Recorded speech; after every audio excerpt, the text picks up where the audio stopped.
আসসালামু আলাইকুম এভরিওয়ান। কেমন আছেন সবাই? আশা করি সবাই অনেক বেশি ভালো আছেন। আজকে আমি কোনো রেসিপি আপনাদের সামনে শেয়ার করব না। আজকে শেয়ার করব কিভাবে আমরা বছর জুড়ে কাঁচামরিচ ডিপ ফ্রিজে বিভিন্ন পদ্ধতিতে সংরক্ষণ করতে পারবো সেটাই আজকে শেয়ার করব। আমার ইউটিউব চ্যানেলটি যারা সাবস্ক্রাইব করেনি তাদেরকে সাবস্ক্রাইব করার অনুরোধ রইল। চলুন দেখে নিই কিভাবে কাঁচামরিচ আমরা বছর জুড়ে সংরক্ষণ করব। আমি আজকে প্রায় ১ কেজির বেশি হবে কাঁচামরিচ সংরক্ষণ করব।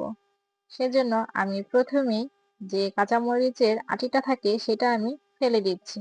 সবগুলো এক এক করে আমি এগুলো পরিষ্কার করে নেব। সবগুলো কাঁচামরিচ কিন্তু পরিষ্কার করা হয়ে গিয়েছে। এখন আমি এগুলো ভালো মতো ধুয়ে নিব। ধুয়ে নেওয়া হয়ে গিয়েছে। এখন আমি একটি চালনিতে কাঁচামরিচের যে অবশিষ্ট পানিগুলো আছে সেগুলো ঝরিয়ে নিব ভালো মতো। যখন পানি ঝরানো হয়ে যাবে তখন আমি একটি ট্রেতে কাঁচামরিচগুলো নিয়ে নিয়েছি। যদি কোনো অবশিষ্ট পানি থাকে তাহলে আমি একটি টিস্যুর সাহায্যে এই কাঁচামরিচের গায়ে পানিগুলো ভালো মতন ঝরিয়ে নিচ্ছি। কারণ কাঁচামরিচ পচে যাওয়ার আরেকটি কারণ হচ্ছে কাঁচামরিচের গায়ে পানি থাকা। তাই সংরক্ষণ করার আগে আগে দেখতে হবে যে কাঁচামরিচ ভিজা আছে কিনা। যদি ভিজা থাকে তাহলে অবশ্যই একটি টিস্যু বা সুতি কাপড়ের সাহায্যে কাঁচামরিচের গায়ে যে পানিগুলো আছে সেগুলো ভালো মতন মুছে নিতে হবে। দেখুন সবগুলো কিন্তু একদম আমার মুছে নেওয়া হয়ে গিয়েছে ভালো মতো, আর কোনো পানি নেই। প্রথম ধাপের সংরক্ষণ পদ্ধতি দেখিয়ে দিচ্ছি। আমি একটি হাঁড়িতে বেশ কিছু কাঁচামরিচ নিয়ে নিয়েছি। ঢাকনা দিয়ে এগুলো সিদ্ধ করতে দিব। দেখুন সিদ্ধ কিন্তু অল্প একটু হয়ে গিয়েছে। এখনো কিন্তু সিদ্ধ গায়ে পানি আছে। আমি এই পানিটাও সম্পূর্ণভাবে শুকিয়ে নিব। আমার পানিগুলো কিন্তু একদম শুকানো হয়ে গিয়েছে। আর কিন্তু মরিচের গায়ে কোনো পানি নেই। এখন আমি এই মরিচগুলো ব্লেন্ডারে ব্লেন্ড করে সংরক্ষণ করব। এখন আমি একটি ব্লেন্ডার জাগে কাঁচামরিচগুলো নিয়ে নিচ্ছি। আমি কিন্তু ব্লেন্ডার করার সময় কোনো পানি দিব না। শুধু এই মরিচগুলো দিয়ে ভালো মতন ব্লেন্ডার করে নিয়ে নিব। আপনারা চাইলে সম্পূর্ণ পিষেও নিতে পারেন, না হলে আধা পিষা করেও নিতে পারেন। সেটা আপনাদের ইচ্ছা। এখন এগুলো আমি ব্লেন্ডার করে নিয়ে নিচ্ছি। আমার ব্লেন্ডার করা হয়ে গিয়েছে ২ মিনিটের মধ্যেই। দেখুন দেখতে এমন হয়েছে। এখন আমি এই মরিচের পেস্টগুলো একটি এয়ারটাইট বক্সে আমি রেখে সংরক্ষণ করব।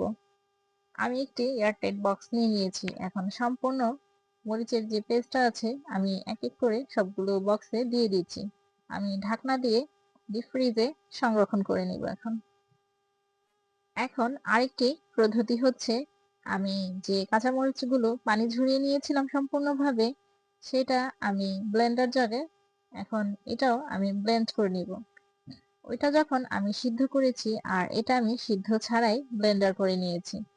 এই পেস্টটা দেখতে এমন হয়েছে।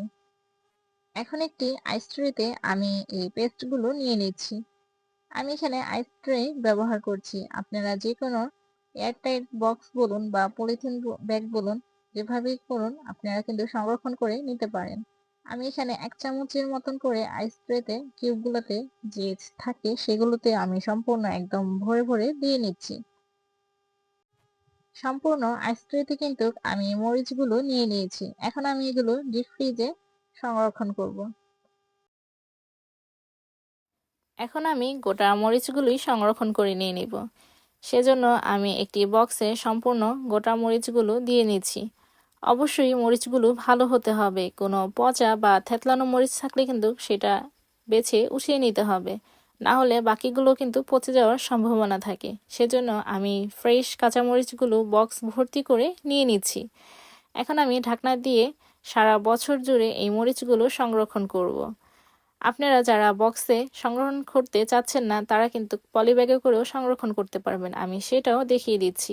একটি ভালো পলিব্যাগে আমি কাঁচামরিচগুলো দিয়ে নিচ্ছি। আপনারা যতটুকু ইচ্ছা ততটুকু কাঁচামরিচগুলো দিয়ে নিতে পারেন। এখন ভালো করে মুখটা সিল করে দিতে হবে যেন বাহিরের কোনো পানি বা কোনো বাতাস ভিতরে না ঢোকে। তাহলেই বছর জুড়ে কিন্তু কাঁচামরিচগুলো সম্পূর্ণ ভালো থাকবে, একদম ফ্রেশ থাকবে।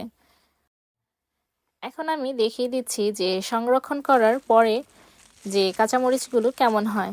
আমি প্রায় একদিন পরে ডিপ ফ্রিজ থেকে কাঁচামরিচগুলো বের করে নিচ্ছি।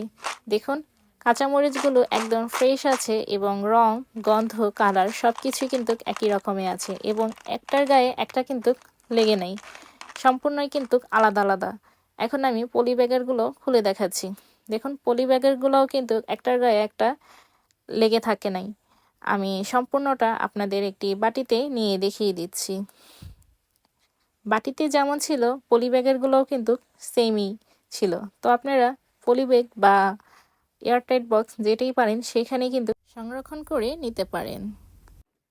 যে গোটা মরিচগুলো সংরক্ষণ করে দেখিয়েছিলাম সেগুলো রান্নার পদ্ধতি হচ্ছে, যখন আপনারা রান্না করবেন তখনই ডিপ ফ্রিজ থেকে বের করে এভাবে কেটে তারপর তরকারিতে ব্যবহার করবেন।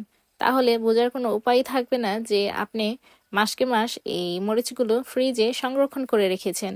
কিন্তু অনেক আগে প্রায় আধা ঘন্টা 1 ঘন্টা আগে বের করা যাবে না, তাহলে কিন্তু কাঁচামরিচের রংটা একটু ফ্যাকাশে হয়ে যাবে।